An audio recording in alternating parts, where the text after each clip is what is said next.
આપણે તો સવારના ઉઠીને મોઢું બોઢું થઈને ચડી ગયા ધાબા ઉપર પતંગ ચગાવવા માટે. પછી આપણા ઘરે આવેલા મહેમાનના હાથમાં એમની ફિરકી પકડીને આપણે મફતના પતંગ ચગાવવાનું ચાલુ કરી દીધું. હવે મફતના દોરામાં વધારે પતંગ ઊંચી ન ઉડે, હેઠી જ પડી જાય. એટલે આપણી પતંગ પડી જાય, પણ આપણે ખેંચવાળા માણા રાખેલા જ છે.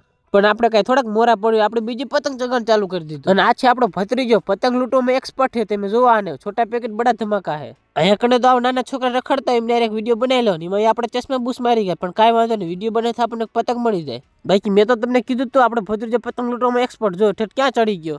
ભત્રીજો પતંગ લૂંટતો કાકો થોડોક મોરો પડે, આપણી પતંગ લૂંટવાનું ચાલુ કરી દીધું. પછી પતંગ લૂંટવામાં ચેમ્પિયન ન પડે એટલે નાના છોકરાને બનાવવો પડે. માની જાય તો કામ થઈ જાય પતંગ. તાર મને 5 પતંગ આપી સસમાં પીવરાવું બોલ.